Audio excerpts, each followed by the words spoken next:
آج ہم جو کچھ انویسٹ کریں گے ان بچوں کے اندر، کل یہی ہمیں فائدہ دینے والا ہے. اس لیے اچھے ماں باپ کی ہمیشہ سے یہ فکر ہوتی ہے کہ ہمارے بچے ہمارے بعد کیا کریں گے، یعنی اب بھی ہمارے ہوتے ہوئے بھی، اور جب ہم دنیا میں نہیں ہوں گے، جب ہم ان کے سر پر نہیں ہوں گے تو اس وقت پھر وہ کیا کریں گے. اسی لیے ہم دیکھتے ہیں کہ جب ابو سلمہ رضی اللہ عنہ کی وفات کا وقت آیا، یہ سلسلہ صحیحہ کی حدیث ہے، تو ام سلمہ کہنے لگی کہ آپ مجھے کس کے سپرد کر کے جا رہے ہیں؟ تو انہوں نے کہا اے اللہ، ام سلمہ سے بہتر تو ہے، یعنی ام سلمہ کے لیے مجھ سے بہتر تو ہے، یعنی ابو سلمہ سے بہتر، یعنی شوہر سے بہتر تیرا سہارا ان کے لیے بہت اچھا ہے. پھر وہ فوت ہو گئے تو رسول اللہ صلی اللہ علیہ وسلم نے ان کے لیے نکاح کا پیغام بھیجا. انہوں نے کہا میں بڑی عمر کی ہوں. آپ نے فرمایا میں تم سے زیادہ بڑی عمر کا ہوں. اور پھر انہوں نے کہا کہ میرے بچے بھی ہیں. تو آپ نے فرمایا بچے اللہ اور اس کے رسول کی ذمہ داری میں ہیں. تو اس سے یہ بات پتہ چلتی ہے کہ اگر کوئی شخص کسی ایسی عورت سے شادی کرتا ہے کہ جو بچوں والی ہے، تو اسے پھر صرف اس عورت کی ذمہ داری نہیں لینی چاہیے، بلکہ اگر بچے ساتھ آئے ہیں تو ان کی تعلیم و تربیت کی بھی فکر کرنی چاہیے. تعلیم و تربیت کے لیے کچھ چیزیں بہت ہی اہم ہیں. ان میں سے نمبر 1 آپ کا اپنا طرز عمل، کہ آپ خود کیسے رول ماڈل ہیں. اگر آپ اپنے بچوں کے لیے اچھی مثال قائم کرتے ہیں، مثلاً آپ ان سے آرام سے بات کرتے ہیں، آپ حوصلے اور صبر کا مظاہرہ کرتے ہیں، آپ ان کی خوش دلی سے خدمت کرتے ہیں، ہر وقت موڈ نہیں آف رکھتے، آپ وقت پر نماز پڑھتے ہیں، آپ ذکر اذکار کی پابندی کرتے ہیں، آپ اپنی زندگی میں اللہ اور اس کے رسول صلی اللہ علیہ وسلم کو سب سے زیادہ اہمیت دیتے ہیں، آپ اپنے دین سے محبت کرتے ہیں، آپ اپنے والدین سے محبت کرتے ہیں، ان کی خدمت کرتے ہیں، آپ اپنے رشتہ داروں کا خیال رکھتے ہیں، اور اسی طرح آپ کسی کے بارے میں کوئی یعنی غیبت وغیرہ نہیں کرتے، بچوں کے سامنے یا ویسے بھی کسی کی برائیاں نہیں کرتے، اور اسی طرح اللہ سبحانہ وتعالیٰ پر توکل اور بھروسہ رکھتے ہیں. تو آپ دیکھیں گے کہ بچے یہ ساری چیزیں خود بخود آپ کے عمل سے لیتے چلے جائیں گے، یعنی آپ کو کاپی کرتے چلے جائیں گے. تو سب سے پہلے اگر ہم چاہتے ہیں کہ ہمارے بچے کے اندر کوئی خاص خوبی آ جائے، مثلا نماز کا پابند ہو جائے، تو پھر ہمیں خود بھی نماز کی پابندی کرنی چاہیے. صرف بچوں کو نہیں حکم دینا چاہیے، بلکہ پابندی کا مطلب یہ کہ وقت پر ادا کرنے کی پوری کوشش کرنی چاہیے. اسی طرح اگر ہم چاہتے ہیں کہ بچے قرآن سے محبت کریں، تو ہمارے ہاتھ میں بھی قرآن نظر آنا چاہیے، وہ ہمیں بھی پڑھتے ہوئے دیکھیں. کیونکہ آپ نے دیکھا ہوگا کہ جو مائیں نماز پڑھتی ہیں، تو جب بچے بالکل فطرت پہ تھے نا چھوٹے، تو کبھی ایسا نہیں ہوا کہ وہ ساتھ آ کے نہ کھڑے ہو گئے، وہ مصلی پہ پورا لیٹ جاتے ہیں، جا نماز پہ ساتھ ہوتے، آگے ہوتے پیچھے، پھر کھیلنے لگتے ہیں، پھر ساتھ آ جاتے ہیں، ساتھ کھڑے ہو جاتے ہیں، کبھی رکوع کرتے ہیں، کبھی دعا کے لیے ہاتھ اٹھا لیتے ہیں. وہ کیوں ایسا کرتے ہیں؟ کیونکہ وہ آپ کو دیکھ رہے ہیں کہ آپ کر رہے ہیں. اسی طرح اگر آپ قرآن تلاوت کے لیے لے کے بیٹھتے ہیں، تو وہ آتے وہ کہتے ہیں ہمیں دے دیں. اس وقت آپ بہت ناراض ہونے لگتے ہیں کہ مجھے پڑھنا ہی نہیں دیتا. ہم یہ نہیں سمجھتے کہ اس وقت یہ وہ کرنا چاہتا ہے جو آپ کر رہے ہیں. تو آپ اس کے لیے بھی کوئی انتظام کر لیں، اس کو سلیقے سے، طریقے سے، تمیز سے بٹھائیں اور اس کو بتائیں یہ اللہ تعالیٰ کی کتاب ہے، اس کو یہاں نہیں رکھتے، اس کو ایسے اٹھاتے ہیں. لیکن یہ کہ نہیں دینا ہی نہیں، اس کو ہاتھ ہی نہیں لگانے دینا. تو اس سے پھر یہ ہوگا کہ بچے کے اندر ایک اس سے نفرت پیدا ہو جائے گی کہ جب میری ماں یہ کتاب اٹھاتی ہے تو نہ مجھے خود اپنے پاس آنے دیتی ہے اور نہ مجھے اپنی کتاب دیتی ہے. تو اس طرح انکانشیسلی آپ بچے کو قرآن سے، دین سے دور کر رہے ہوتے ہیں. اسی طرح جیسے نماز آپ پڑھ رہے ہیں تو بعض اوقات بچہ رو رہا ہے کہ کبھی وہ ڈر جاتا ہے کہ ماں چپ ہو گئی ہے، کیوں نہیں بول رہی، کبھی کوئی اس کو بھوک لگی ہوتی ہے، کبھی کوئی اور مسئلہ ہوتا ہے. اگر کوئی پاس ہو تو عموماً کیا کرتے ہیں، بچے کو پکڑ کے کھینچ کے لے جاتے ہیں کہ نہیں ماں کو ڈسٹرب نہیں کرو، نماز پڑھنے دو.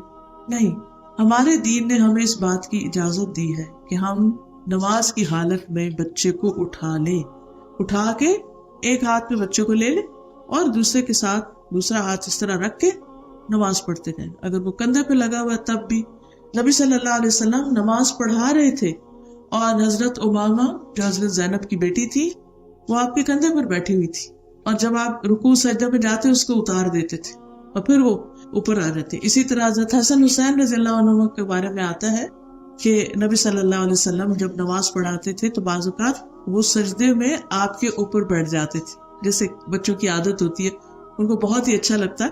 اور آپ نے دیکھا ہوگا کہ کچھ بچے تو اس کو بہت ہی انجوائے کرتے ہیں کہ ان کو سواری کرائی جائے اور آگے آگے آپ کرال کریں اور وہ آپ کے اوپر لٹکے ہوئے ہوں. تو اس میں کوئی حرج نہیں، ہماری شان کے خلاف نہیں. نبی صلی اللہ علیہ وسلم خود بچوں کے ساتھ کھیلا کرتے تھے، ان سے محبت کرتے تھے، بچوں کے ساتھ ایسی باتیں ایسی حرکتیں کرتے تھے کہ جس سے بچے خوش ہوں، یعنی ان کے لیول پر ان سے بات. تو سب سے پہلی چیز آپ کا خود رول ماڈل ہونا ہے. پھر مشکل اس وقت پیش آتی ہے جو مثلاً ماں تو دیندار ہے، ماں تو نماز پڑھتی، پھر باپ نہیں پڑھتا. اب بچے دیکھنے کچھ عرصہ تو کچھ نہیں کہیں گے، پھر وہ آپ سے سوال شروع کر دیں گے کہ بابا کیوں نہیں نماز پڑھتے، اور کچھ عرصے بعد بابا کیا شروع کر دیتے ہیں کہ اس سے بھی منع کرتے ہیں کہ مت کہو بچوں کے، مت اٹھاؤ. اس وقت اور بھی بڑی مشکل پیش آتی ہے. تو ایسی صورت میں پھر آپ کی ذمہ داری اور زیادہ بڑھ جاتی ہے. اب آپ یہ بھی نہیں کر سکتے کہ اپنے بچے کو باپ کے خلاف بات کریں، کیونکہ اس سے جب وہ دیکھتے ہیں کہ اچھا ان دونوں میں اختلاف ہے اور یہ دونوں ایک دوسرے کی عزت نہیں کرتے تو وہ اس سے اور بگڑتے ہیں. باپ کیسا بھی ہو، آپ کو خود بھی عزت دینی چاہیے اور بچے سے بھی عزت کروانی چاہیے، کیونکہ جب تک آپ باپ کو عزت نہیں دیں گے، آپ شوہر کو عزت نہیں دیں گے، تو بچے عزت کرنا نہیں سیکھیں گے.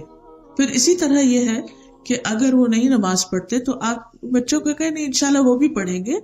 اور پھر جب آپ ان کو کہانی وغیرہ سنائیں تو اس میں اللہ کا ڈر، اللہ کی محبت، اللہ کی خاطر کام کرنے کا جذبہ پیدا کریں، نہ کہ باپ کے لیے یا باپ کی وجہ سے یہ باپ کر رہا ہے تو یہ کام کیا جائے.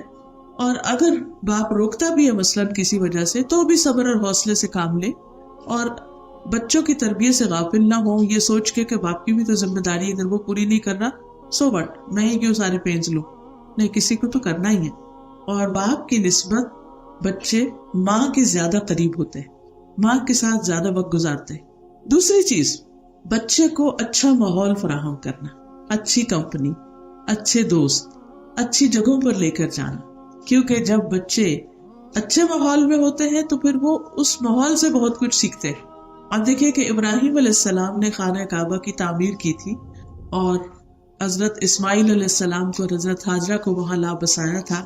تو انہوں نے کیا کہا تھا؟ سورۃ ابراہیم میں آتا ہے 37، ربنا انی اسکنت من ذریتی بواد غیر ذی زرع عند بیتک المحرم ربنا لیقیموا الصلاۃ. اے ہمارے رب، میں نے اپنی اولاد کے ایک حصے کو تیرے قابل احترام گھر کے پاس ایسے میدان میں لا بسایا ہے جہاں کوئی کھیت نہیں، کچھ نہیں اگتا، اے ہمارے رب، تاکہ وہ نماز قائم کرے. لہٰذا گھر ایسی جگہ پر لیں، اپنی طرف سے پوری کوشش کریں کہ جہاں سے مسجد، کوئی مرکز، کوئی سینٹر قریب ہو، جس میں آپ خود بھی جائیں، آپ اپنے بچوں کو بھی لے کے جائیں، اور وہاں پر ایسی ان کے لیے ایکٹیویٹیز رکھی جائیں کہ جہاں جانا وہ پسند کریں، انجوائے کریں، دین بھی سیکھیں، اور اس کے ساتھ ساتھ ان کو مسلمان بچوں کی کمپنی بھی ملے. تو جب ہم بچوں کے لیے اچھے ماحول کا انتخاب کرتے ہیں تو ان کی تربیت آسان ہو جاتی.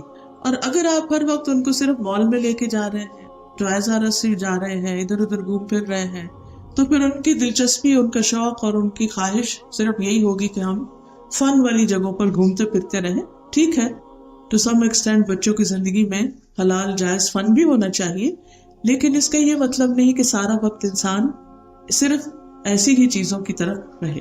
اب آپ دیکھیے کہ اگر خواتین کے اندر خود بازار کی بہت محبت ہے اور ضروری چیزوں کے علاوہ وہ غیر ضروری چیزوں کے لیے بازار میں ہر روز بس صرف جسٹ فار فن جاتی رہتی ہے، تو اب روز بچے بھی جا رہے ہیں، وہ دیکھ رہے ہیں، تو وہ کیا سمجھیں گے کہ یہی زندگی کہ کھاؤ پیو کام کرو اور پھر اس کے بعد گھومنے پھرنے چلے جاؤ. ٹھیک ہے، گھومنے پھرنے کا بھی ایک وقت ہونا چاہیے، لیکن اس کے ساتھ ساتھ بچوں کی دینی تعلیم کے لیے ان کو مسجد لے جانے کا بھی اہتمام کرنا چاہیے. آپ دیکھیے کہ جب آپ کسی ایسے ملک میں ہوتے ہیں جہاں پر سبھی مسلمان رہتے ہیں تو وہاں بھی کئی مسائل ہوتے ہیں، لیکن کچھ مسائل نہیں بھی ہوتے کہ بچے 5 وقت مسجد سے اذان کی آواز سن رہے ہیں، آٹومیٹیکلی وہ دن میں کئی دفعہ اللہ کا نام سنتے ہیں. لیکن یہاں آپ ایک ایسے ماحول میں رہتے ہیں کہ جہاں جب تک آپ بچوں کو مسجد لے کر نہیں جائیں گے اور اذان سے پہلے نہیں لے کر جائیں گے تو اذان تو نہیں سن سکیں گے. ٹھیک ہے، آپ کہیں گے کہ ہم نے وہ گھر میں بھی لگائی ہوئی ہے گھڑی اور اس میں سے اذان کی آواز آ جاتی ہے. ٹھیک ہے، اچھی بات ہے، لگانی چاہیے تاکہ یاد دہانی رہے. لیکن ایک بچے کی نظر سے دیکھیں کہ جب وہ اذان کو صرف ایک وال کلاک دیوار پہ لگی ہوئی گھڑی کے ساتھ ہی ایسوسیٹ کرتا ہے کہ بس یہ بولتی ہے اللہ کا نام، تو وہ اللہ کا گھر تو نہیں ہوتا نا. اللہ کے گھر کی ایک برکت ہوتی ہے، ایک خاص روحانیت ہوتی ہے. تو اس لیے میک شور کہ اگر روزانہ شام کو نہیں تو ہفتے میں ایک دن کم از کم مسٹ ہے کہ آپ ان کو لے کر جائیں. اور اگر بڑے بچے ہیں تو ظاہر جمعہ تک کو پڑھنا ہے، اگر اسکول یا کالج یونیورسٹی میں انتظام ہے تو وہ اپنی جگہ. لیکن ایسے مراکز کا قائم کرنا، ایسی جگہوں کو بنانا صدقہ جاریہ بھی ہے اور کمیونٹی کی ضرورت بھی ہے. تو مجھے دیکھ کے بہت خوشی ہوئی کہ اس ایریا میں بھی آپ لوگوں کے لیے جگہ موجود ہے. اب آپ سب کا فرض بنتا ہے کہ مل کر آپ اس جگہ کو آباد کریں. مدرس خود والنٹیئر کریں، آگے بڑھیں، انہوں نے جو کچھ سیکھا ہوا ہے وہ مل جل کے بچوں کو سکھائیں. مدرس آپس میں ایک دوسرے کو ہیلپ کریں، پیرنٹنگ ٹپس کو ایک دوسرے کے ساتھ شیئر کریں. جس طرح ہم بہت سے کھانے کپڑوں کے بارے میں پوچھتے رہتے ہیں، یہ کہاں سے لیا، وہ فلاں چیز کہاں سے ملتی ہے، وہ کہاں سے اچھا ہوتا ہے، یہ کیا ہوتا ہے، اس کو کیسے کرتے ہیں، دنیا کی ساری چیزیں ہم سیکھتے ہیں. اسی طرح بچوں کی تربیت کرنا بھی سیکھے، یہ بھی کرنے کا ایک کام ہے اور اس کو بھی باقاعدہ سیکھنا چاہیے. ٹھیک ہے، آج ایک لیکچر اور چند مشورے آپ کو دے دوں گی، دس از جسٹ ون لیکچر. اس کے علاوہ بھی بہت کچھ مٹیریل موجود ہے کہ جس سے ہم باقاعدہ سیکھ سکتے ہیں. اور جو جو بچہ گرو کرتا ہے ہمیں بھی اپنے اس علم میں گرو کرنا چاہیے کہ ہم بچوں کی نفسیات کو سمجھتے ہوئے ان کے ساتھ اچھا معاملہ کریں، کیونکہ وہ ہماری سب سے بہترین کمائی ہے، سب سے بہترین انویسٹمنٹ ہے، سب سے بہترین صدقہ جاریہ ہے. تو جتنی اچھی تربیت ہوگی اتنے ہی اچھے آپ دنیا میں بھی آرام سکون سے رہیں گے اور آخرت کے اعتبار سے بھی. اور سب سے بڑی بات یہ ہے کہ جہاں ہمیں فکر ہوتی ہے کہ ہمارے بچے دنیا میں بہت نام پیدا کریں، انسانیت کی خدمت کریں، اچھے اچھے کام کریں، وہاں ہمیں اس سے زیادہ فکر ہونی چاہیے کہ ہمارے بچے آخرت کی آگ سے بچ جائیں. سورۃ التحریم آیت نمبر 6 میں اللہ تعالیٰ فرماتے ہیں، یا ایھا الذین آمنوا قوا انفسکم واہلیکم نارا. اے لوگوں جو ایمان لائے ہو، ایمان والوں کو خطاب کیا جا رہا ہے. قوا انفسکم، بچاؤ اپنے آپ کو، واہلیکم، اور اپنے گھر والوں کو. کس سے؟ نارن، آگ سے. خود بھی آگ سے بچو اور بچوں کو بھی آگ سے بچاؤ. اور آپ دیکھیے کہ یہ آگ دنیا کی آگ نہیں ہے، یہ آگ آخرت کی آگ ہے جو دنیا کی آگ سے 69 ٹائمز زیادہ سخت ہے، زیادہ شدید ہے. اس کو تو انسان دور سے دیکھنے کا بھی حوصلہ نہیں کر سکتا. کہا یہ کہ ہم اللہ کی نافرمانی کر کے وہاں جا پہنچے. اس لیے یہ ہماری بنیادی ذمہ داریوں میں سے ہے کہ ہم اپنے بچوں کی آخرت کی فکر کریں. ہم اپنے بچوں کی اچھی تعلیم کے لیے، اچھی دنیا کے لیے کیسی کیسی کوشش کرتے ہیں. ایک ملک چھوڑ کر دوسرے ملک چلے جاتے ہیں. کیوں؟ تاکہ ہمارے بچے ایک بہتر ماحول میں پلے، تاکہ ان کو زیادہ بہتر ایجوکیشن ملے، تاکہ وہ زیادہ بہتر انسان بن سکیں. اچھی بات ہے، لیکن اس کے ساتھ ساتھ ایک اور ذمہ داری بھی بڑھ جاتی ہے، وہ یہ کہ جہاں ان کی دنیا اچھی ہو، ان کی آخرت ان کی دنیا سے بھی زیادہ اچھی ہو. یہ ہمارا گول ہونا چاہیے. اور اگر آپ تربیت کرتے کرتے اس میں کامیاب ہو گئے، آپ کے بچے بہت اچھے گریڈز لے رہے ہیں، بہت اچھا پڑھ رہے ہیں، ان کو انٹرسٹ ہے، ان کو شوق ہے، انہیں لائف کا ایک گول ملا کہ ہاں انہوں نے یہ بننا ہے. اور یہ بچپن سے ہی بچوں کے اندر ایک چیز آ جاتی ہے. کبھی پیرنٹس ڈالتے ہیں، کبھی ان کا اپنا بھی ایک شوق ہوتا ہے. لیکن کل ہی ایک بچہ بتا رہا تھا کہ وہ ینگ لڑکوں کی کلاس لیتا ہے، 13-14 سال کے بچوں کی. تو وہ بتانے لگا کہ میں نے سب بچوں سے سوال کیا کہ مجھے یہ بتاؤ کہ تم بڑے ہو کر کیا بنو گے، تمہیں کیا کرنا ہے اس دنیا میں. کہتے ہیں ایک بچے کے پاس بھی کوئی واضح آئیڈیا نہیں تھا، اس کو کوئی پتہ نہیں تھا اس نے کیا کرنا. our generations are lost. ٹھیک ہے، بنیں گے تو جو اللہ چاہے گا بنیں گے، لیکن کچھ اپنے بھی تو خواب ہونے چاہیے، کوئی اپنی بھی تو سوچ ہونی چاہیے. اور اس معاملے میں بھی والدین کو ایک رہنمائی دینی چاہیے، اور ان کے جو ایک قدرتی ان کے اندر پوٹینشیل ہوتا ہے، ایک فطری شوق ہوتا ہے، اس کو ابھارنا بھی چاہیے، اس کی کیئر بھی کرنی چاہیے. ہمیں صرف اپنی خواہش ہی ان کے اوپر مسلط نہیں کرنی چاہیے کہ میرے مائنڈ میں یہ کہ میرا بچہ فلاں بن جائے، لیکن ضروری نہیں کہ وہ بن سکے. اس سے بھی بعض اوقات ہمیں پھر بہت فرسٹریشن ہوتی ہے اور ہم روتے رہتے ہیں کہ ہم تو یہ چاہتے تھے اور اس نے ہماری توقعات پہ پانی پھیر دیا.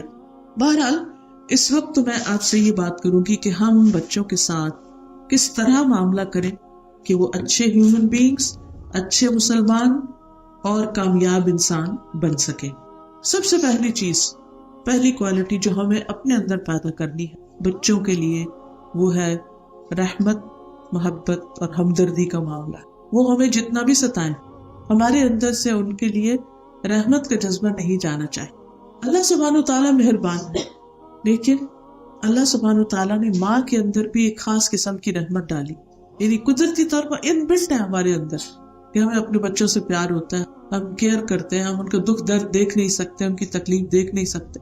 لیکن یہ ہے کہ بعض اوقات جب بچے تھوڑے بڑے ہوتے ہیں، خود سر ہونے لگتے ہیں، تھوڑی سرکشی دکھاتے ہیں، بات نہیں مانتے، روڈ ہو جاتے ہیں، تو پھر ہم بعض اوقات ضرورت سے زیادہ سختی شروع کر دیتے ہیں۔ یہ ٹھیک نہیں۔ اس وقت بھی پیشنٹ۔ ہم بعض اوقات یہ جانتے تو ہیں کہ قرآن کی آیات بھی پڑھتے ہیں، درس بھی سنتے ہیں، ایک دوسرے سے بات بھی کرتے ہیں، لیکن ہم خود اس پر عمل نہیں کر رہے ہوتے، اور خاص طور پر اپنے گھر والوں کے معاملے میں عمل نہیں کرتے کہ ہمیں ان کے ساتھ ہمدردی اور محبت کا معاملہ کرنا ہے۔ ایک شخص نبی صلی اللہ علیہ وسلم کی خدمت میں بیٹھا ہوا تھا، تو آپ کے پاس حضرت حسن اور حسین آئے، آپ نے ان کو پیار کیا، چوما، کس کیا، تو وہ بڑا حیران ہوا، کہنے لگا میرے 10 بچے ہیں، میں نے کبھی کسی کو نہیں چوما، میں نے کبھی ان کو کس نہیں کیا۔ اب آپ دیکھیے کہ جو والدین اپنے بچوں کو ساتھ نہیں لگاتے، ان کے جسم پہ ہاتھ نہیں پھیرتے، ان کو کس نہیں کرتے، ان کو محبت کا احساس نہیں دلاتے، تو ان کے اندر کس قسم کے جذبات پیدا ہو جاتے ہیں؟ ماں باپ کے خلاف نفرت کے، اور وہ یہ تک سوچنے لگتے کہ ہمارے ماں باپ اصلی ماں باپ نہیں ہیں، انہوں نے ہمیں اڈاپٹ کیا، یہ سوتیلے ماں باپ۔ ٹھیک ہے، آپ فارم بھی ہو جہاں ہونا چاہیے، لیکن جب آپ پیار سے، محبت سے، ہمدردی سے آغاز کریں گے اور یہ آپ کی شخصیت میں نمایاں ہوگی، تو جب آپ ڈسپلن کریں گے، سختی کریں گے، تو اس کو بھی وہ مائنڈ نہیں کریں گے، کیونکہ انہیں پتہ ہے کہ ہماری ماں اصل میں بہت اچھی ہے، یہ ہماری غلطی ہے، ہمارا قصور ہے جس کی وجہ سے وہ اس نتیجے پر پہنچی ہے۔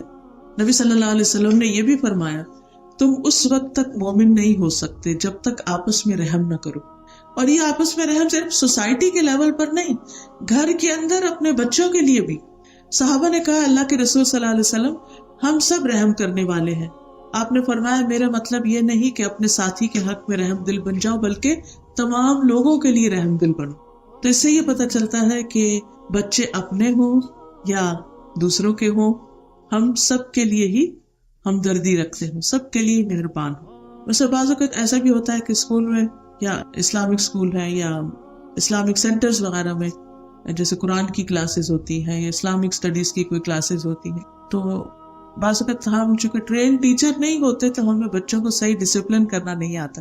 اس کے نتیجے میں ہوتا یہ ہے کہ ان کی چھوٹی چھوٹی غلطیوں پر ان کو بہت ڈانٹا جاتا ہے اور ان کے ساتھ سختی کی جاتی، تو یہ مس ہینڈلنگ ان کو دین سے دور کر دیتی۔ اگر مسجد گئے ہوئے بچے کو صرف اس بات پر پیچھے کر دیا گیا کہ تم چھوٹے ہو تو پیچھے چلے جاؤ، تمہارے سر پہ ٹوپی نہیں تو تم پیچھے چلے جاؤ، اور اگر وہ بیچارہ 1-2 دفعہ ادھر ادھر گھوم پھر کے چلا گیا تو اس پر ان کو آنکھیں دکھانے لگے، تو آپ دیکھیے کہ پھر بچوں کے لیے اس جگہ میں کیا انٹرسٹ رہے گا۔ تو ہمیں بچہ کسی کا بھی ہو، کوئی بھی ہو، سب کے ساتھ ہمدردی اور نرمی کا معاملہ کرنا ہے۔ انس بن مالک کہتے ہیں، جو نبی صلی اللہ علیہ وسلم کے خادم تھے، 10 سال کی عمر میں آپ کے پاس آئے تھے اور آئندہ 10-11 سال آپ کے ساتھ رہے تھے، وہ کہتے ہیں کہ آپ صلی اللہ علیہ وسلم اپنے گھر والوں اور بچوں کے لیے بہت رحم دل تھے، ان کی جو آبزرویشن ہے۔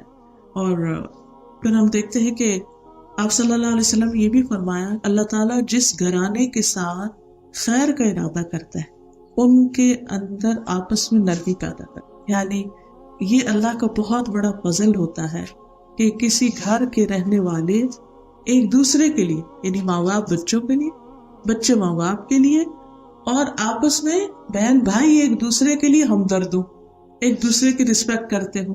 ٹھیک ہے، بچوں میں آپس میں لڑائی بھی ہو جاتی، لیکن کیئرنگ بھی ہو، خیال بھی رکھنے والے۔ اور یہ بھی پھر ماں باپ کے سکھانے سے ہی آتا ہے کہ ہم اپنے بڑے بچوں کو یہ سکھائیں کہ آپ چھوٹوں کی کیئر کریں، پہلے ان کو چیز دیں پھر آپ لیں۔ چھوٹوں کو سکھائیں کہ بڑوں کو عزت دیں اور ان کا خیال رکھیں۔ تو اس طریقے پر آپ دیکھیں کہ گھر کی فضا میں ایک نرمی اور ایک محبت اور ایک شفقت اور خوشی کا پہلو آئے گا۔ اس کا مطلب نہیں کہ کبھی ناراضگی نہیں ہوگی، آپس میں اونچ نیچ، وہ چیزیں ہوتی رہیں گی، لیکن ہم سب کو دیکھنا یہ چاہیے جائزہ اس بات کا لینا چاہیے کہ ہمارے گھر کے ماحول میں زیادہ کیا ہے، نرمی یا سختی، محبت یا کھچاؤ، ایک دوسرے کے لیے کیئرنگ ہے، ایک دوسرے کو پوچھتے ہیں، ایک دوسرے کے قریب آتے ہیں، ایک دوسرے کی مدد کرتے ہیں، یا پھر ایک دوسرے سے بے نیازی۔ دوسری چیز، جی سر، یہ سب کے لیے ہے۔ ہم جب بڑے ہو جاتے ہیں بچے تو ان کو پیار کرنا چھوڑ دیتے ہیں کہ یہ بچے بڑے ہو گئے، اب یہ تو نہیں۔ کتنا بھی بڑا ہو جائے بچہ، اس کی شادی بھی ہو جائے، تب بھی ماں باپ سر پہ ہاتھ پھیرے، ماتھے پہ پیار کریں اور ان کو ساتھ لگائیں اور بتائیں کہ تم ہمیں بہت عزیز ہو۔ اس کی مثال حضرت فاطمہ کی زندگی میں ملتی ہے۔ حضرت فاطمہ شادی کے بعد جب نبی صلی اللہ علیہ وسلم کے گھر میں تشریف لاتی تھی تو آپ کھڑے ہو جاتے تھے اپنی جگہ سے، ان کا استقبال کرتے تھے، ان کے ماتھے پہ چومتے تھے، ان کو اپنی جگہ پر بٹھاتے تھے۔ یہ کیا ہے؟ کیا ہم اپنے بچوں کے ساتھ یہ کرتے ہیں؟ بچہ جب گھر میں آتا ہے تو کیسا استقبال ہوتا ہے؟ آپ کہیں گے حضرت فاطمہ تو بہت اچھی تھی اس لیے نبی صلی اللہ علیہ وسلم ان کے ساتھ اچھا کرتے تھے۔ اب آپ دیکھیے ایک اور واقعہ، حضرت فاطمہ اور حضرت علی کے درمیان کچھ انبن ہو گئی، حضرت علی ناراض ہو کر گھر سے چلے جاتے ہیں، نبی صلی اللہ علیہ وسلم حضرت فاطمہ کے گھر جاتے، آپ پوچھتے ہیں کہ تمہارا کزن کدھر، یعنی تمہارے چچا کا بیٹا کہاں ہے، حضرت علی کہاں ہے؟ انہوں نے کہا کہ آج ہمارے درمیان کچھ ناراضگی ہو گئی ہے اور انہوں نے گھر میں آرام نہیں کیا تو وہ باہر چلے گئے، آپ نے کسی کو بھیجا کہ ذرا ڈھونڈ کر آؤ کہ حضرت علی کہاں، تو انہوں نے دیکھا کہ وہ مسجد میں آرام کرے۔ آپ صلی اللہ علیہ وسلم نے حضرت فاطمہ کو چھوڑا اور مسجد میں چلے گئے۔ یہ نہیں کہ وہاں کھڑے ہو کر کہانی سننے لگے، پھر تم نے کیا کہا تو اس نے کیا کہا تو کیوں ہوا اور وہ تو ہے ہی ایسا اور تو چھوڑو تم بھی پرواہ نہ کرو، ایسی کوئی بات نہیں کی جسے عام طور پر ہمارے ماں باپ نصیحت کرنا شروع کر دیتے۔ آپ پیچھے چلے گئے، آپ گئے تو آپ نے دیکھا کہ ان کی چادر ہٹی بھی اور ان کے جسم کو مٹی لگ گئی، تو آپ صلی اللہ علیہ وسلم ان کے جسم سے مٹی ہٹا رہے تھے اور آپ فرما رہے تھے کہ اٹھو اے ابو تراب، اٹھو ابو تراب، ابو تراب کا مطلب ہے مٹی والے، اے مٹی والے تو اٹھو، اور پیار سے ان کے جسم پہ ہاتھ پھیرا اور ان سے بات کی اور ان کو عزت دی اور ان کو گھر لے آئے۔ اب آپ دیکھیے کہ یہ وہ بڑے بچے ہیں کہ جو شادی شدہ ہیں اور آپ صلی اللہ علیہ وسلم ان کو بھی ایکولی پیار دے رہے ہیں، ان سے محبت کر رہے ہیں، ان کا خیال رکھ رہے ہیں۔ ایک اور موقع پر آپ صلی اللہ علیہ وسلم کے پاس کچھ غلام آتے ہیں، حضرت فاطمہ نبی صلی اللہ علیہ وسلم کے گھر آتی کہ میں بھی کچھ ان میں سے کوئی لوں تاکہ میرا بھی کچھ کام آسان ہو، کیونکہ آپ خود چکی پیستی تھی، گھر کے سارے کام کرتی تھی اور بہت تھک جاتی تھی۔ اب وہ یہ کہ جب آپ تشریف لائیں نبی صلی اللہ علیہ وسلم کے پاس تو آپ گھر پر نہیں تھے، آپ گھر تشریف فرما نہیں تھے، حضرت عائشہ ملی تو انہوں نے اپنا میسج ان کو دے دیا کہ جب ابا آئے تو آپ ان کو کہیں کہ میں اس مقصد کے لیے آئی تھی کہ مجھے ایک ہیلپر دے دیں آپ۔ اب وہ یہ کہ آپ صلی اللہ علیہ وسلم کو جب یہ بات پتہ چلی تو رات کا وقت تھا، آپ اسی وقت حضرت فاطمہ کے گھر خود چلے گئے۔ جب گئے تو وہ دونوں بستر میں لیٹ چکے تھے، سردی کا موسم تھا، وہ اٹھنا چاہے کہ آپ کا استقبال کرے، آپ نے کہا نہیں تم اپنی جگہ پر ہی رکو، وہ لیٹے ہوئے تھے، آپ صلی اللہ علیہ وسلم ان دونوں کے بیچ میں بیٹھ گئے، آپ نے بھی اپنی ٹانگیں لمبی کر لی۔ وہ حضرت علی کہتے کہ آپ کے پاؤں کی ٹھنڈک جو ہے وہ مجھے اپنے سینے پہ محسوس ہو رہی تھی، اور آپ صلی اللہ علیہ وسلم نے حضرت فاطمہ کو وہاں بیٹھ کے یہ سکھایا کہ کیا میں تمہیں اس سے بہتر چیز نہ بتاؤں، جب تم تھک جاؤ تو رات سونے سے پہلے 33 بار سبحان اللہ پڑھو، 33 بار الحمدللہ اور 34 بار اللہ اکبر، تو یہ تمہارے لیے غلام سے بہتر ہے، تمہاری ساری تھکاوٹ اتر جائے گی۔ اور پھر ان کے ساتھ بات چیت کرنے کے بعد آپ گھر تشریف لائے، کتنے احسن طریقے سے آپ نے ان کو بتایا کہ نہیں یہ غلام تمہارے لیے نہیں ہے، یہ تو اوروں میں تقسیم ہوں گے، کیونکہ آپ اپنے گھر والوں کا ایک بہترین نمونہ قائم کرنا چاہتے تھے، کیونکہ آپ صلی اللہ علیہ وسلم نے منیمم پہ گزارا کیا اور سب کے لیے ایک رول ماڈل بنے، ورنہ لوگ یہ کہتے کہ آپ کو تو زندگی کی ہر سہولت حاصل ہے، پھر ہم غریب کیا کریں، ہمارے پاس دنیا کے بہت کام ہے، ہم تو کچھ نہیں کر سکتے۔ بہرحال جب بچے بڑے ہو جائیں، مجھے اچھی طرح یاد ہے کہ جب میں اپنی ٹین ایج کو پہنچی تو ٹین ایجر جو ہوتے ہیں اور خصوصاً ارلی ٹین ایج جو ہوتی ہے اس میں بچے بہت سینسیٹیو ہوتے ہیں، چھوٹی چھوٹی باتوں کو مائنڈ کر جاتے ہیں، روٹ جاتے ہیں، ناراض ہو جاتے ہیں، ان کے کچھ اپنے ہی خیال ہوتے ہیں، اپنے ہی کچھ ان کو یہ احساس ہونے لگتا ہے کہ مجھے صحیح توجہ نہیں مل رہی، محبت بھی زیادہ چاہنے لگتے ہیں، بعضوں کے چھوٹے بہن بھائیوں سے اپنے آپ کو کمپیئر کرنے لگتے ہیں، کبھی ان سے جھگڑنے لگتے ہیں، کئی چیزیں ہوتی ہیں۔ تو اس وقت ان بچوں کی عزت نفس کا خیال رکھنا بہت ضروری، کیونکہ وہ بہت سینسیٹیو ہو جاتے ہیں اس وقت، اور وہ اپنی ایک ایسی کیفیت سے گزر رہے ہوتے ہیں کہ وہ خود بھی اپنے آپ سے بیزار ہوتے ہیں. بڑے بڑے چیلنجز ان کے سامنے ہوتے ہیں، اسٹڈیز مشکل ہو جاتی ہیں، کام بڑھ جاتے ہیں، گھر والوں کی ایکسپیکٹیشن بھی بڑھ جاتی ہے. اب پہلے وہ بچے تھے تو سب کیا کہتے تھے، یہ بچے ہیں. اب جب وہ ذرا سے بڑے ہوئے تو اب یہ کہتے اتنی بڑی ہو گئی اور ابھی تک تمہیں سمجھ نہیں آئی. وہ چھوٹی چھوٹی باتوں پہ جب ڈانٹ پڑتی ہے تو وہ بےچارے نہ بڑوں میں نہ چھوٹوں میں، چھوٹے کہتے ہیں ہم نہیں تمہارے ساتھ، وہ بڑے کہتے ہیں تم ابھی بڑے نہیں ہو پورے. تو وہ جو ایک بیچ کی سی ایج ہوتی ہے نا، اس میں بہت مشکل زندگی ہوتی. تو اکثر لوگ کہتے ہیں کہ ٹین ایجرز بہت ستاتے ہیں، حالانکہ ان کے اندر بہت پوٹینشیل ہوتا ہے، ہم ان کے اس پوٹینشیل کو استعمال نہیں کرنا چاہتے، اس کو صحیح ڈائریکشن نہیں دے پاتے، ان کو پھر اس طرح چھوٹے بچوں کی طرح پیار نہیں کرتے، ان کو ساتھ نہیں لگاتے، ان کو محبت نہیں دیتے. بچہ کتنا بھی بڑا ہو جائے، نبی صلی اللہ علیہ وسلم کی سنت کو سامنے رکھیے. شادی بھی ہو جائے تو ماتھے پہ چومنا نہ بھولیے. بعض اوقات ایسا بھی ہوتا ہے کہ بچے ہم سے قد میں اونچے ہو جاتے ہیں، پھر ہم خود ہی شرمانے لگتے، خصوصاً خواتین اگر لڑکے بڑے ہوتے تب خود شرمانے لگتے کہ اب یہ بڑے ہو گئے ہیں، اب ان کی داڑھی آ گئی ہے، اب یہ بچوں والے ہو گئے ہیں، تو اب ہم ان کو کیا پیار کریں. نہیں، آپ ماں ہیں، آپ ان کے سر پہ ہاتھ پھیریں، آپ ان کو بچوں کی طرح ہی ٹریٹ کریں، کہ انسان جس عمر پہ بھی پہنچ جائے اس کو محبت کی ضرورت ہوتی، شفقت اور نرمی کی ضرورت ہوتی. پھر اسی طرح دوسری بات، چھوٹے ہوں بچے یا بڑے ہوں، ان کے ساتھ کنسلٹیشن، مختلف کاموں میں مشورے میں شریک رکھیں. مثلاً اگر آپ گروسری کرنے جا رہے ہیں تو آپ ان سے پوچھیں کیا پکنا چاہیے، کیا لانا چاہیے، کیا خریدیں، ساتھ لے جائیں، ان سے پوچھیں. اپنی چوائس کو بھی سامنے رکھیں لیکن ان کی چوائس کو بھی دیکھیں، اور دو طرفہ چیز ہو، مل جل کے فیصلے ہوں مختلف چیزوں کے، اور ان کو اعتماد دیں. بعض اوقات ان کی بات غلط بھی ہو سکتی، تو اس صورت میں آپ ایک غلط بات کو کس طرح ریجیکٹ کریں گے، کس طرح آپ اس کا انکار کریں گے، یہ بھی طریقہ آنا چاہیے کہ ان کا دل بھی نہ ٹوٹ جائے، پھر وہ کہے کہ ہم نہیں آئندہ کوئی بات کریں گے، ہم مشورہ نہیں دیں گے. نہیں، انہیں انکار بھی سننا آنا چاہیے، کیونکہ زندگی میں ہر جگہ ہمیشہ اقرار نہیں ہوتا. بچوں نے کچھ عرصہ ہمارے پاس رہنے کے بعد پھر اپنی ذمہ داریاں خود سنبھالنی، انڈیپینڈنٹ لائف گزارنی.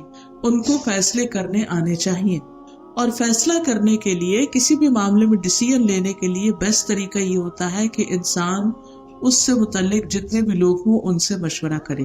جو کام مشورے سے ہوتا ہے اس میں بڑی خیر ہوتی ہے. نبی صلی اللہ علیہ وسلم جن پر وحی نازل ہوتی تھی، اللہ کے رسول تھے، ان کو حکم دیا گیا کہ وشاورہم فی الامر، کہ آپ صحابہ سے مشورہ کیا کریں. تو مثلاً آپ گھر خرید رہے ہیں مثال کے طور پر، تو آپ بچوں سے پوچھیں ہمیں کہاں گھر لینا چاہیے، ہمیں کیسا گھر لینا چاہیے. پھر کہیں جانا ہے، مثلاً آپ آؤٹنگ پر ہی جا رہے ہیں، تو یہ نہیں کہ آپ خود ہی فیصلہ کر لیں اور انہیں کہے کہ چلو بیٹھو گاڑی، وہ کہ نہیں ہمارا موڈ نہیں جانے کو، کہ نہیں بیٹھو. نہیں، اگر آپ ان کو جانے سے پہلے ہی پوچھتے، بتاتے اور مل کر فیصلہ کرتے تو آپ دیکھیں کہ آپ کے لیے بھی آسانی ہوتی اور ان کے لیے بھی ہوتی، خوشی خوشی انجوائے کرتے. ورنہ کیا ہے، سارا سفر میں بھی موڈ آف، وہ انجوائمنٹ تو کہیں گئی اور ہر ایک اپنی ٹنٹم دکھا رہے ہیں. اور کیونکہ زبردستی کا کام، جبرن کام، اس میں کوئی مزہ نہیں ہوتا. تو چھوٹی چھوٹی چیزوں میں بھی یہ نہیں کہ ہر ایک اچھا میں باہر نکلوں گی نہیں اندر جاؤں گی، یہ نہیں مشورہ، لیکن کوئی بھی آپ ڈیسیژن میکنگ کر رہے ہیں تو اس میں کنسلٹیشن کے بعد ان کو اعتماد میں لے کر ان کو آگے بڑھائیں. پھر اسی طرح کوآپریشن، باہمی تعاون، چھوٹے چھوٹے کاموں میں ایک دوسرے کی مدد. آپ بچوں کی مدد کریں گے، بچے بچوں کی مدد کریں گے، آپس میں ہسبینڈ وائف ایک دوسرے کی مدد کریں گے. قرآن کا حکم ہے وَتَعَاوَنُوا عَلَى الْبِرِّ وَالتَّقْوَى، نیکی اور تقوی کے کاموں میں ایک دوسرے سے تعاون کرو، ایک دوسرے سے کوآپریٹ کرو. ایز لانگ ایز کوئی شخص کسی غلط کام کے لیے نہیں بلا رہا، اگر کسی مدد کے لیے، کسی ہیلپ کے لیے، ایون کسی مشورے کے لیے آپ کو تکلیف دے رہا ہے، تو ایسی صورت میں اس کے ساتھ کوآپریٹ کرنا چاہیے. یہ نہیں کہ آپ اس کے پاس بیٹھے اگر وہ کہ ہم کر لوں، ہاں کر لو، اچھا نہیں کرو نہ کرو، یہ نہیں. آپ اس کو جینوئنلی اچھے سے مشورہ دیں کہ میرے خیال میں اس کام کے کرنے کا یہ فائدہ یا یہ نقصان ہو سکتا ہے، اور اس کے کرنے کا پھر اس کی مرضی، اس کے بعد جو بھی وہ کرتا ہے. تو بہرحال گھر کے کاموں میں بھی ایک دوسرے کے ساتھ تعاون. بعض اوقات مائیں کچھ فیوریٹزم کر جاتی، کسی بچے کو تو وہ کہیں گی کہ اس کو بہت پڑھنا ہے، اس کو پڑھنے دو اور تم ادھر آؤ، باقیوں کو کام دے گی. یہ نہیں ہونا چاہیے، انصاف ہونا چاہیے.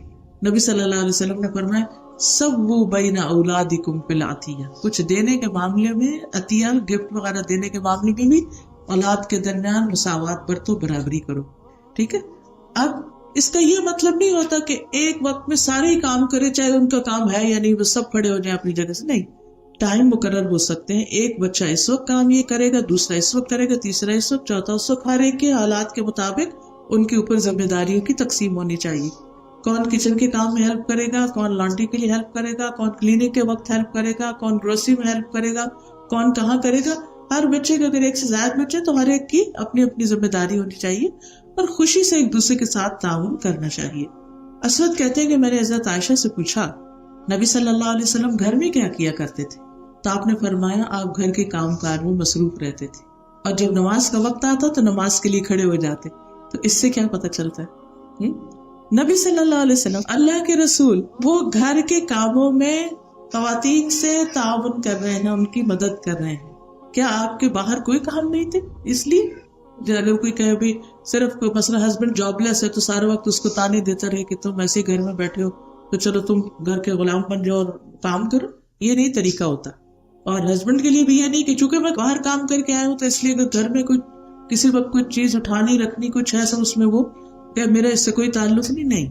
آپس کی محبت، آپس کی بانڈنگ، آپس کا تعلق، آپس کا رشتہ، چاہے ہسبینڈ وائف کا ہو چاہے بچوں اور ماں باپ کا ہو، وہ صرف اس وقت مضبوط ہوتا ہے جب مل کے کام کیا جائے. ہر روز نہیں بھی ٹائم ملتا، ویکینڈ پہ کچھ بنا لیں، مل کے گارڈننگ کر لیں. ابھی تو خیر ونٹر آ رہی ہے، سمر میں مل کے گھاس کاٹیں، مل کے نئے نئے پودے لگائیں. کوئی بھی کام، کوئی بھی ایکٹیویٹی ایسی رکھے کہ جس میں آپ مل کے کام کریں. اب مثال کے طور پر ناشتہ کرنا ہے آپ تو آپ ہسبینڈ وائف اگر دونوں ہی کچن میں کھڑے، ایک کو برتن لگا رہا ہے، دوسرا بنا رہا ہے، ایک کٹنگ کر رہا ہے، دوسرا چائے دم کر رہا ہے، اگر مل کے کریں گے تو آپ دیکھیے کہ جب مل بیٹھ کے پھر کھائیں گے بھی تو اس کھانے میں کیا محبت ہوگی. لیکن اگر ایک بندہ لیٹا ہوا آرام ہی کیے چلے جا رہے، اللہ یہ کہ اس کی ضرورت ہو کہ اس نے کام پہ جانا ہے، کام پہ جانا ہے اور وہ رات کی ڈیوٹی کر کے آئے تو اس کو آرام کرنے کا حق ہے، چاہے ہسبینڈ ہے یا وائف ہے جو بھی. لیکن اگر ایکولی دونوں آرام کر چکے ہیں تو اب ایکولی دونوں ایک دوسرے کے ساتھ کوآپریٹ بھی کریں، کام بھی کریں، اس سے محبت بڑھے گی. پتہ یہ نفرت اور بیزاری ہے یہ کیوں دلوں میں پیدا ہوتی ہے اور دلوں میں گرج اور عداوت کیوں پیدا ہوتی ہے؟ کیونکہ ایک تو بیچارہ کام میں جتا ہی رہتا ہے اور دوسرا شخص جو ہے وہ آرام کرتا رہتا ہے. تو اس میں دونوں کو ایک دوسرے کا احساس کرنا چاہیے. حضرت ابراہیم اور اسماعیل علیہ السلام کی مثال خوبصورت ترین مثال ہے کہ جس میں انہوں نے مل کر کیا کیا تھا؟ اللہ کا گھر بنایا تھا. اللہ تعالیٰ نے ابراہیم علیہ السلام کو حکم دیا تھا کہ تم اس گھر کو بناؤ، تو انہوں نے اسماعیل کو آ کر کہا کہ مجھے رب نے حکم دیا اور تم اس کام میں میری مدد کرو گے. اور وہ بھی بہت ہی اطاعت گزار فرما بردار بچے تھے، انہوں نے خوشی سے رضامندی کا اظہار کیا کہ ہاں ہم ایسا کریں گے. اللہ سبحانہ وتعالیٰ نے اس کو خاص طور پر سورۃ البقرہ میں مینشن کیا. آیت 127 میں آتا ہے وَإِذْ يَرْفَعُ إِبْرَاهِيمُ الْقَوَاعِدَ مِنَ الْبَيْتِ وَإِسْمَاعِيلُ رَبَّنَا تَقَبَّلْ مِنَّا إِنَّكَ أَنْتَ السَّمِيعُ الْعَلِيمُ. اور جب ابراہیم اور اسماعیل بیت اللہ کی بنیادیں اٹھا رہے تھے تو انہوں نے دعا کی اے ہمارے رب ہم سے یہ خدمت قبول کر لے. تو گھر کے کام بھی، مسجد کی خدمت بھی، کمیونٹی کے کام بھی ایز اے فیملی مل جل کے کریں. یہ نہیں کہ آپ نکل جائیں اور ہسبینڈ کو پتہ نہ ہو کہ آپ کہاں ہیں اور ہسبینڈ نکل جائے اور آپ کو خبر نہ ہو کہ وہ کہاں ہے اور ایک دوسرے کے بارے میں بے اعتمادی کا شکار ہیں، تو یہ درست نہیں. پھر اسی طرح اللہ سبحانہ وتعالیٰ نے ابراہیم اور اسماعیل دونوں کو حکم دیا کہ وہ میرے گھر کو طواف کرنے والوں، اعتکاف کرنے والوں، رکوع اور سجدے کرنے والوں کے لیے پاک صاف رکھیں. تو بنانے کا کام بھی اکٹھے کیا اور مینٹیننس بھی، صفائی ستھرائی بھی اکٹھے، اس کو آباد کرنے کا کام بھی اکٹھے.